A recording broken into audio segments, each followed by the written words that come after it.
Welcome to the program. My name is Claude Sharati. Today we will be talking about wealth creation and real estate investment. It's important for all of us as we grow, as we develop, both in our career, in our personal goals, to think of building wealth, creating wealth, and one very good, um, I suppose, avenue for wealth creation in the context of Australia and many of um, advanced countries, even actually more broadly, is real estate. So I'll be talking to you about this topic in a moment with my special guest, and we'll find out more about him in just a second, right after this.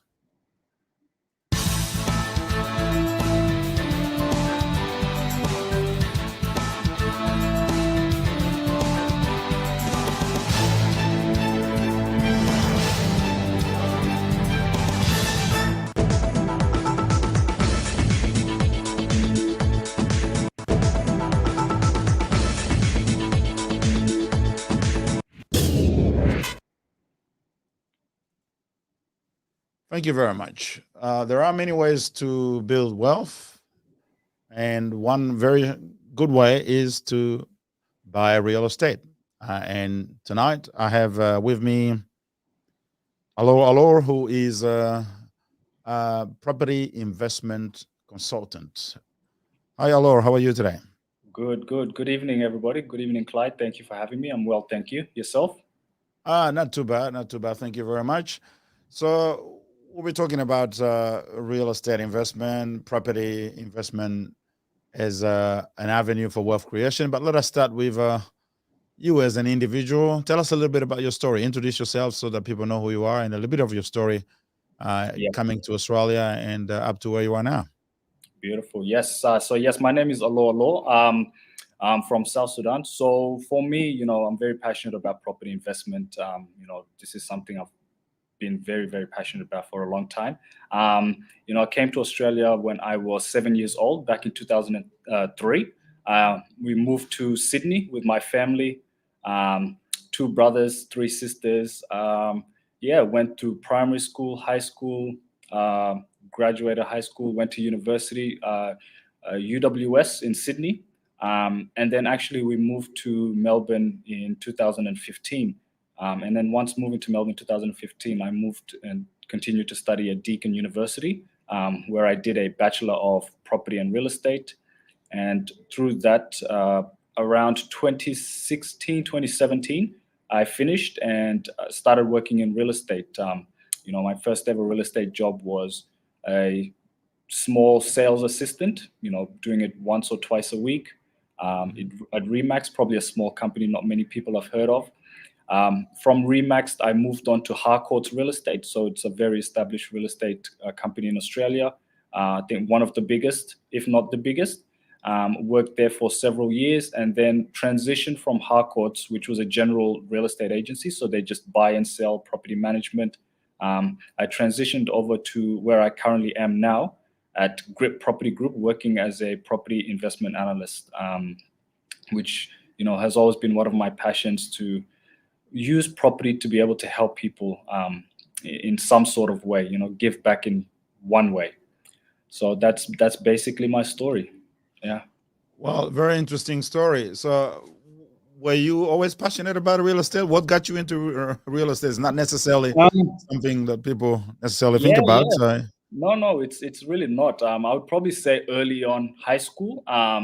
Just initially, I probably fell in love with houses. Just seeing houses. We moved a few times, so going for open for inspections with my mom, seeing different sorts of houses. Um, and something about it, I just always wanted to continue to be in those houses, doing those inspections, and yeah, carried right through to adulthood.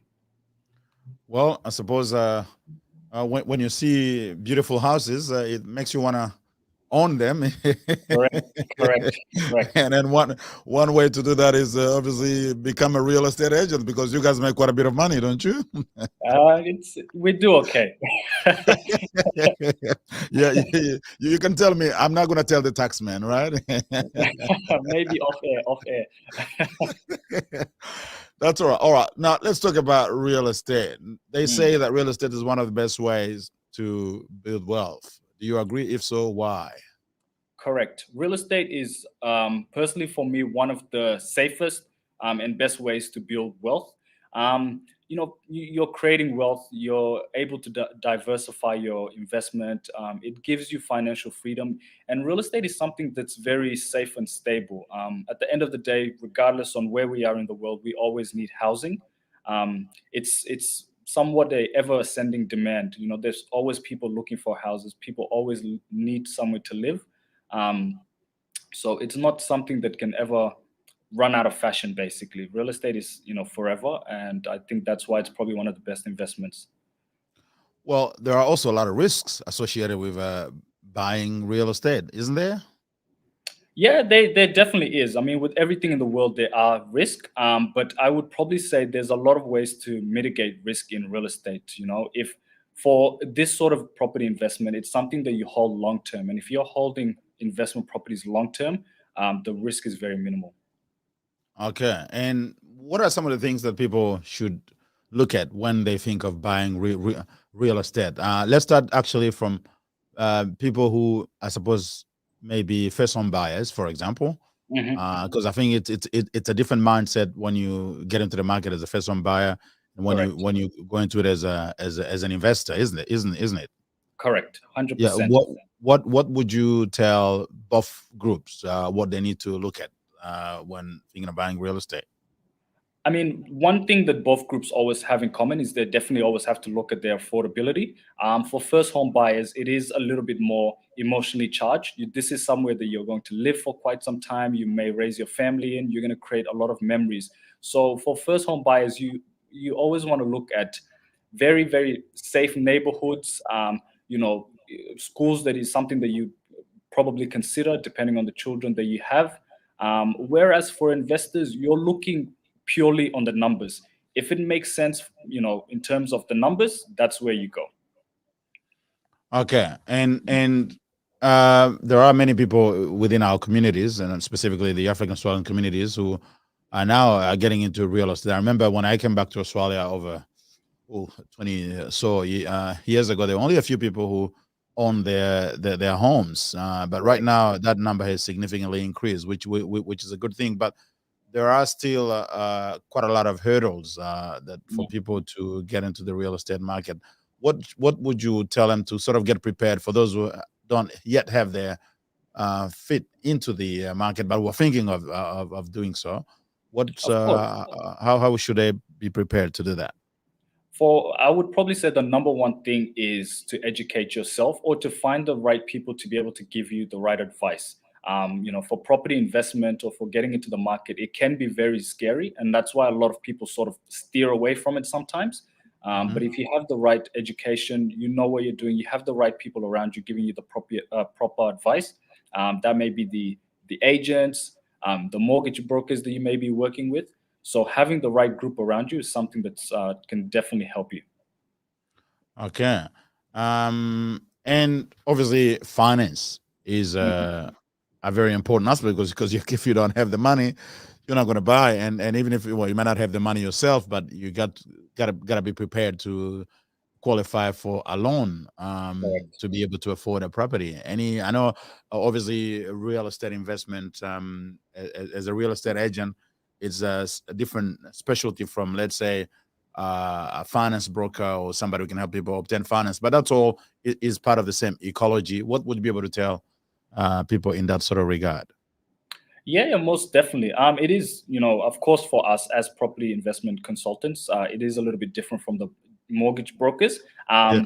But being able to find the right mortgage broker that's going to give you proper advice, people that are not going to ask you to probably stretch more than you actually can. Just because your affordability might be 500,000 doesn't mean you must find something that's 500,000. So for people like that, it's just find the right mortgage broker that will give you the right advice, and something that's very comfortable for you. In terms of repayments, and so forth. And do you think that going to a mortgage broker is a little better than going to the bank? I personally Regular? would say I personally say yes. Okay. So when you go to a bank, they're only going to give you their products. But when you go to a mortgage broker, they're going to be able to look at the big four banks, maybe some other financial institutions, to be able to get you Mhm. the best the best interest rates Mhm. based on your circumstances. So I always think it's best to go to a mortgage broker. They can give you more options as opposed to a bank that will just give you their one product. Okay, what's the property market looking like in Melbourne right now, and perhaps the rest of Australia as well? I mean, there were a few issues. I mean, not issues, but people fear that with COVID and everything, the market would, you know, go Mm. down a bit. But it looks like that hasn't happened, and it is quite growing, isn't it? And that also comes with problems because affordability becomes a problem. Correct. Correct. I mean, it's done the complete opposite of what people were predicting when the pandemic first started. You could hear reports of 30% price drops and so forth. But it's been the complete opposite. The market has really taken off. The market is really hot at the moment. I think it's probably at around 15, 16, probably 17% average growth across Australia in the Mm. past year. So the market is really hot. It does affect affordability for a lot of the people that are struggling to get into the market.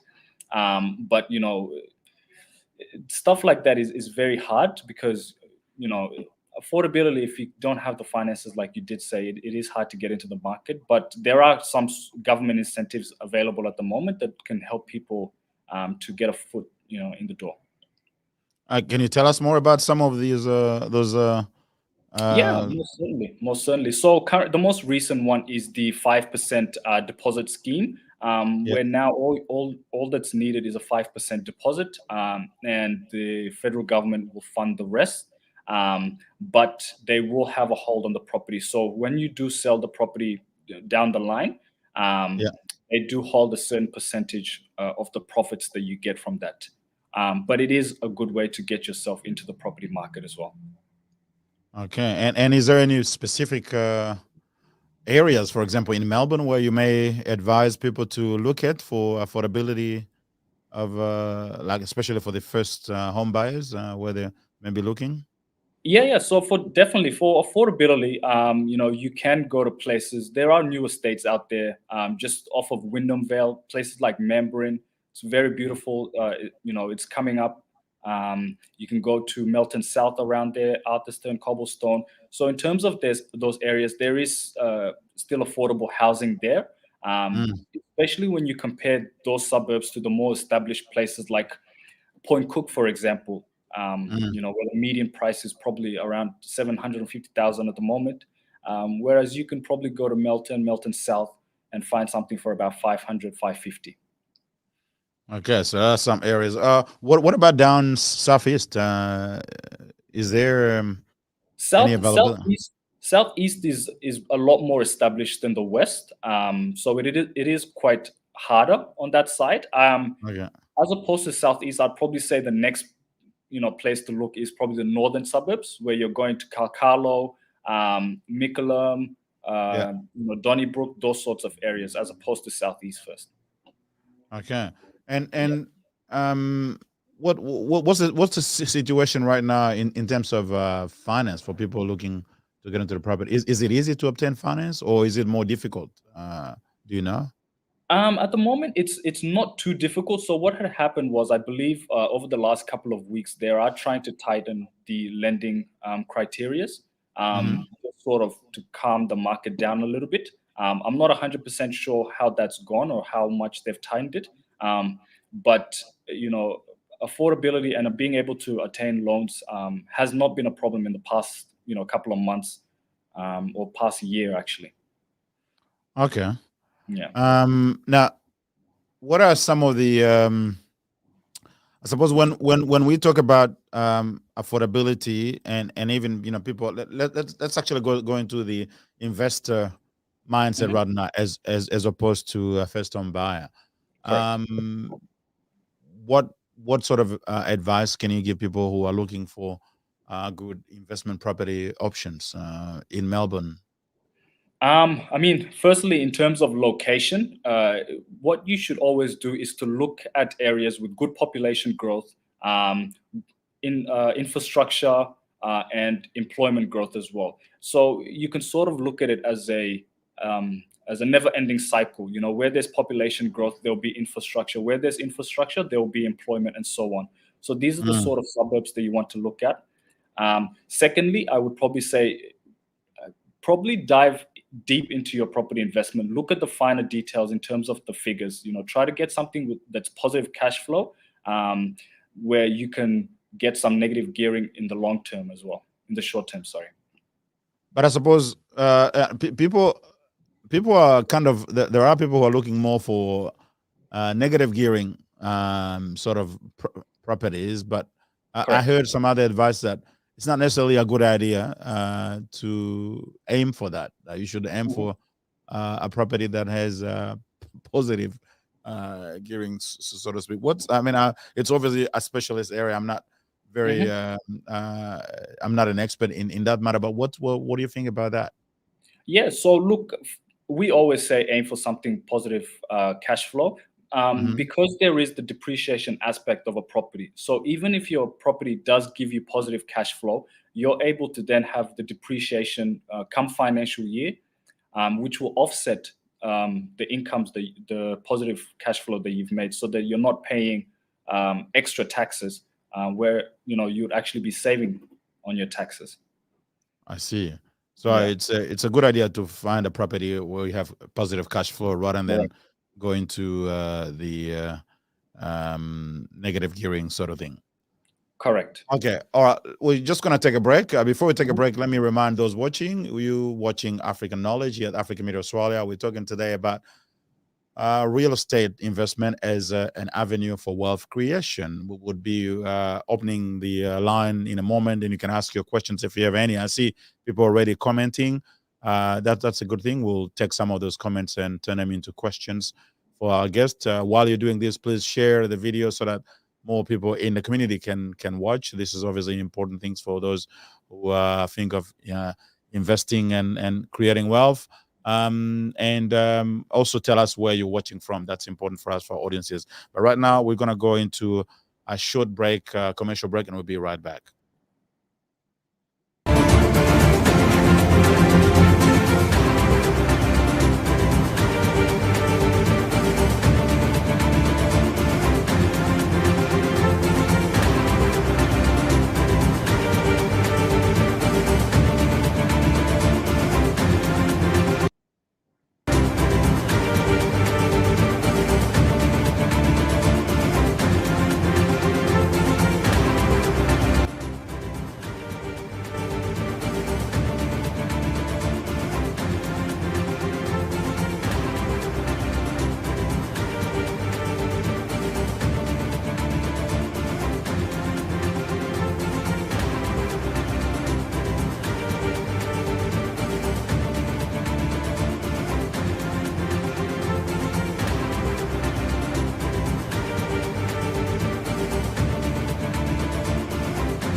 Okay, welcome back. So we have Alor Alor, a property investment specialist in Melbourne.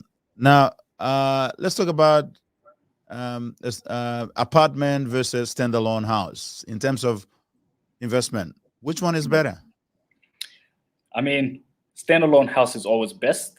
You do get a lot of the higher capital gain growth, whereas apartments, you do get a better cash flow. I mean, probably not in the past 2 years because of the COVID, but in general terms, apartments, you generally do get better cash flow, but always aim for house and land. So it's always better a standalone house than an apartment. Correct.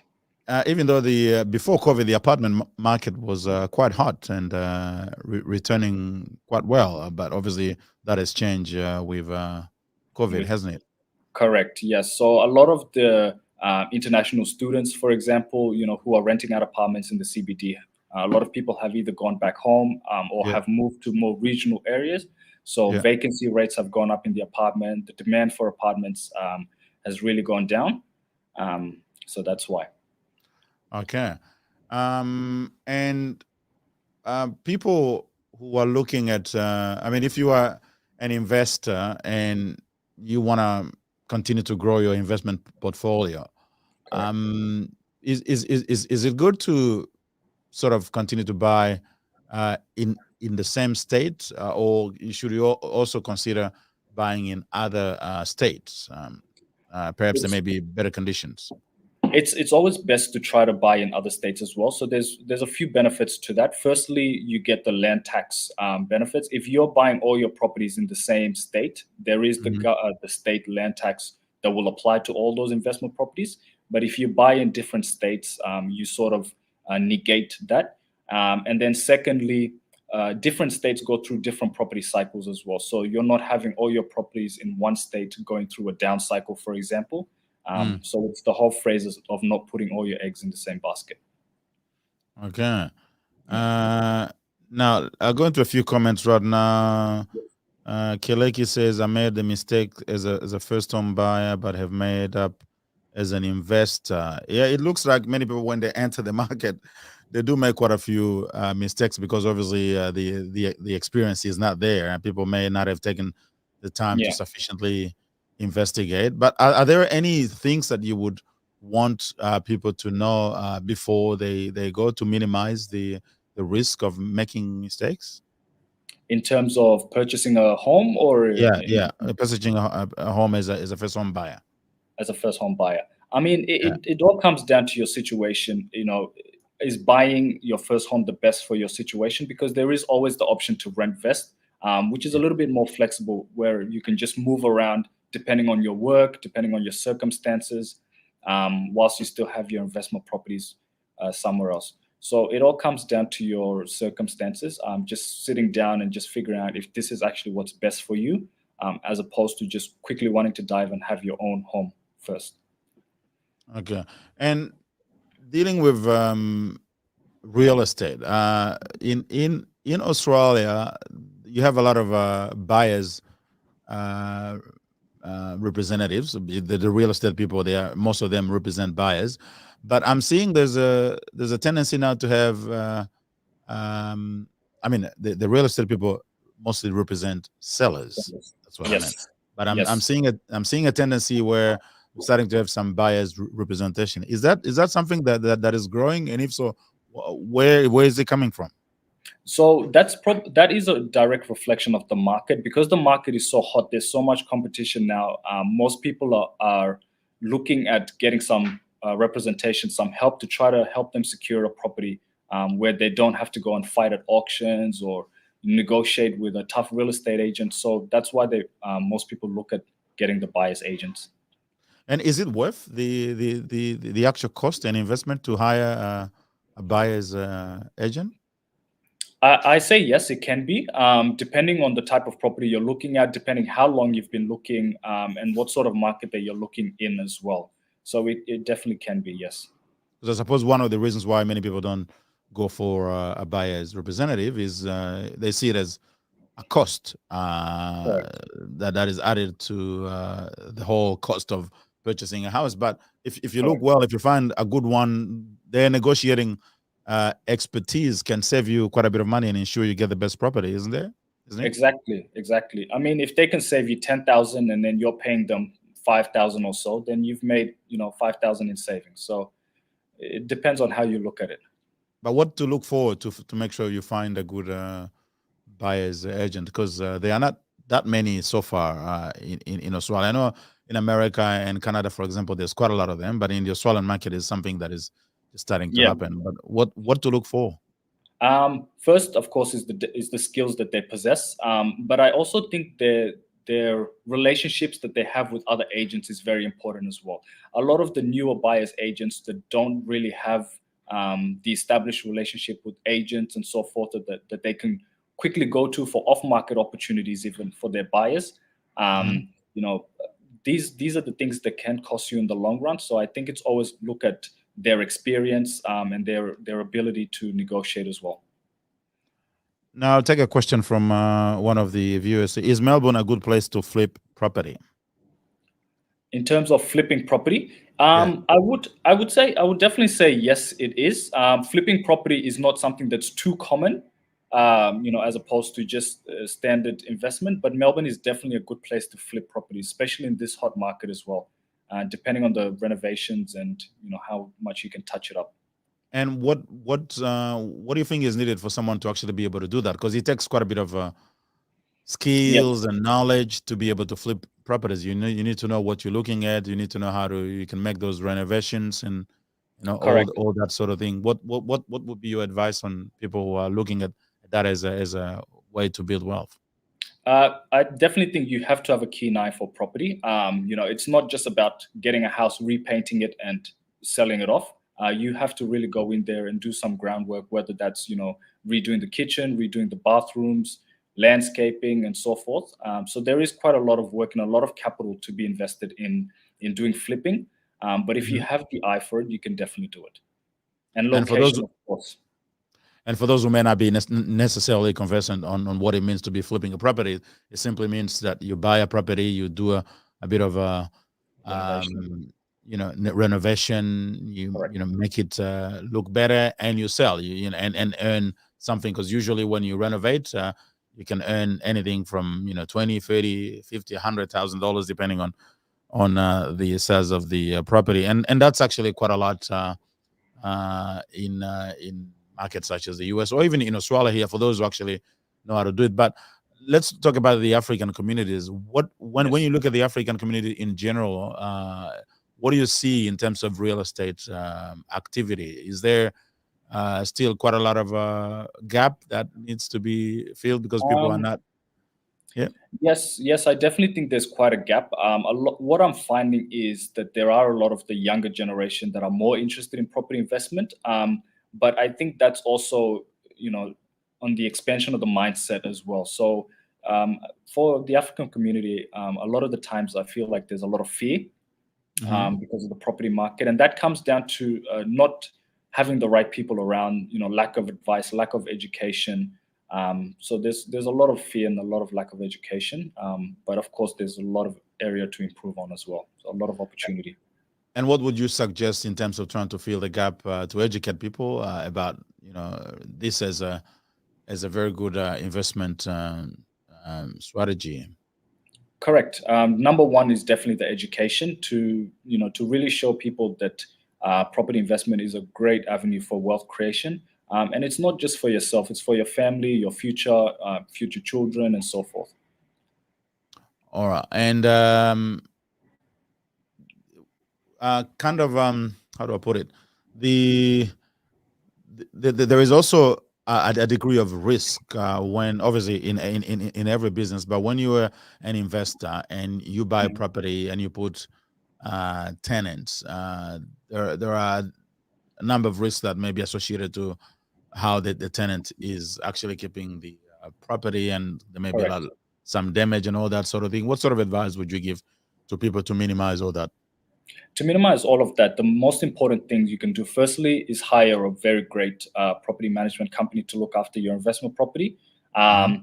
Secondly, with a great property manager, they will give you great advice, and that would most likely be having the right landlord insurance as well. People are also able to get rental guarantees, where the agency that is renting it out can guarantee the rent and so forth. So these are the three main things I would probably say to look out for. Okay, and so you think it's mostly comes down to the property manager knowledge and expertise Correct. in assisting in that respect. Yes. Yes, most Uh, definitely. no, go ahead. Go ahead. Yeah, most definitely. I mean, the property manager will source out the tenants.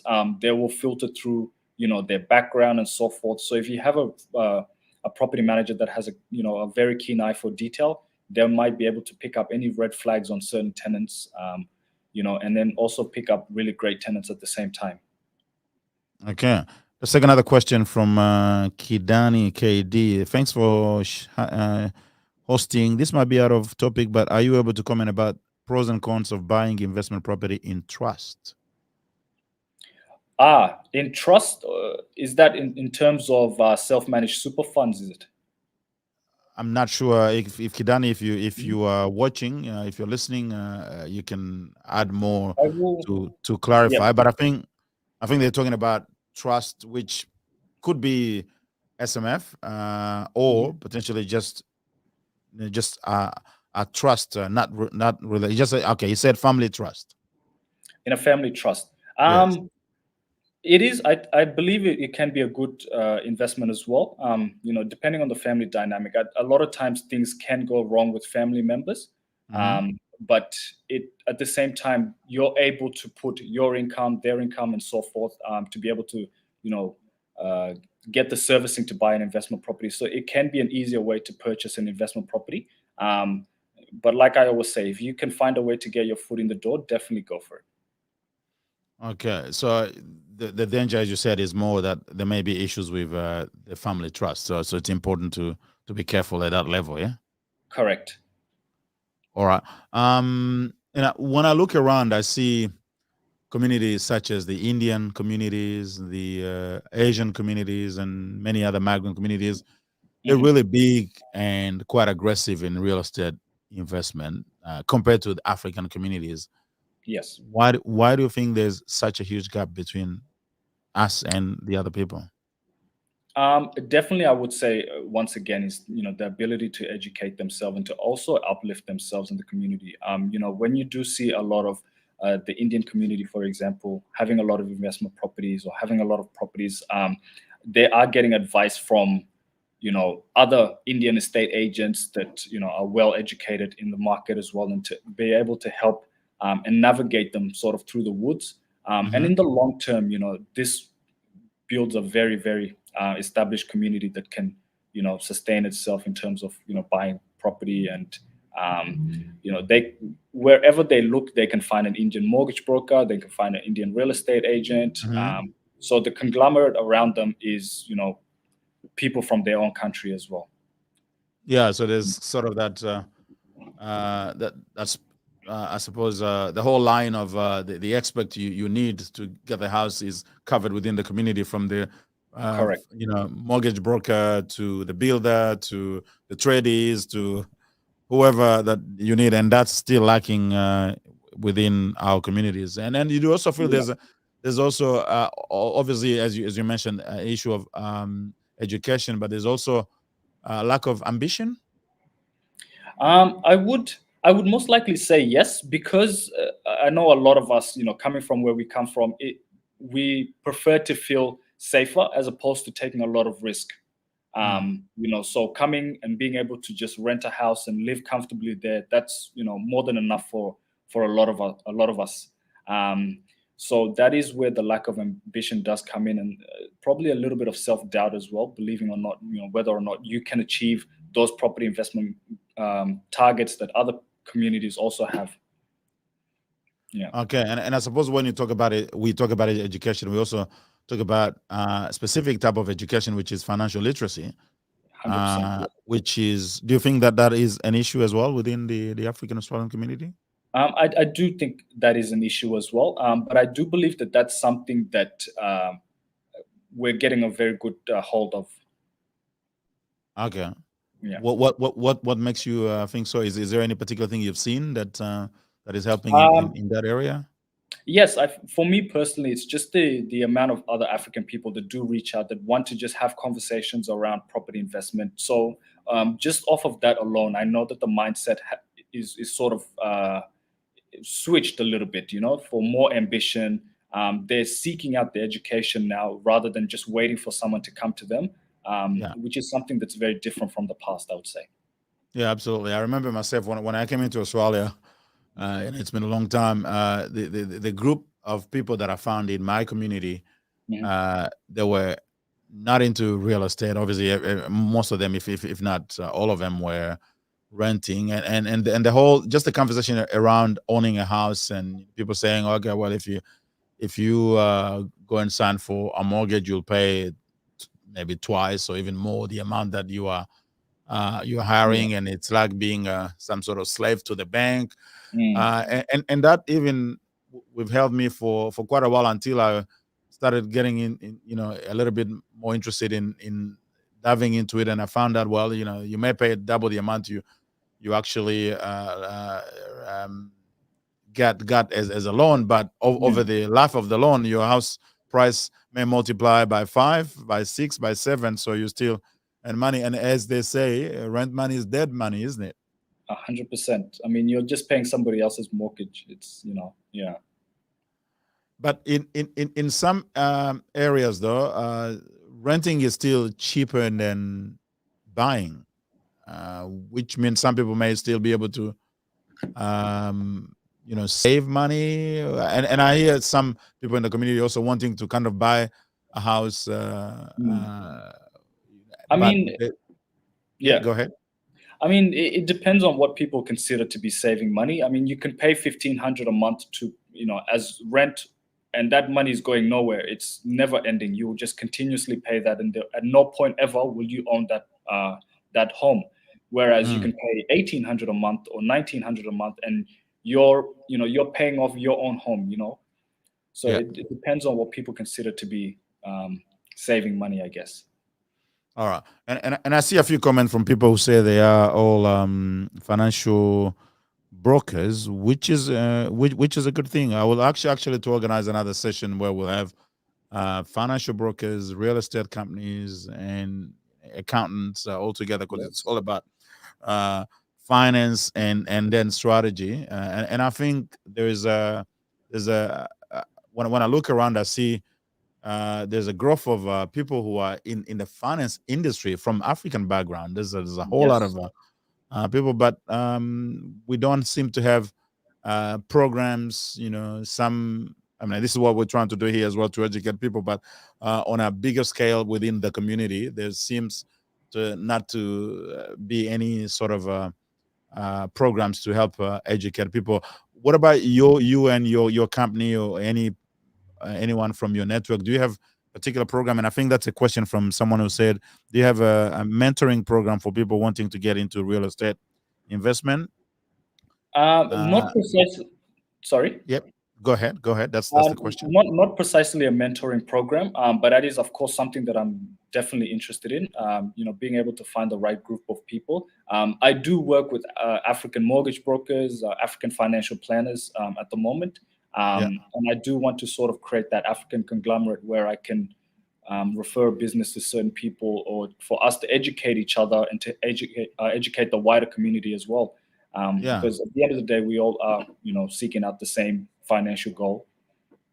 Yeah, and that referral thing is very important, because that's what the Indians, the Asians, and the Middle Easterners, they're all doing, to refer business from the community to each other. And given that the number of African professionals in this country is growing, because most of the Africans coming into Australia now are professionals, many of them quite highly paid. Yes.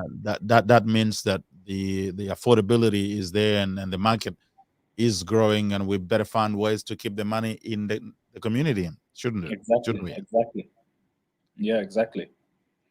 All right. As we're getting close to the end of the show, maybe just let's look at a few.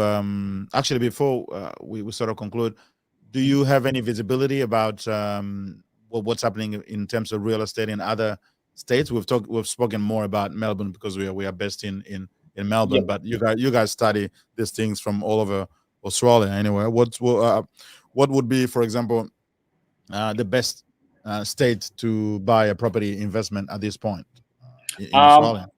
I mean, one state that we've been looking quite heavily at is Brisbane.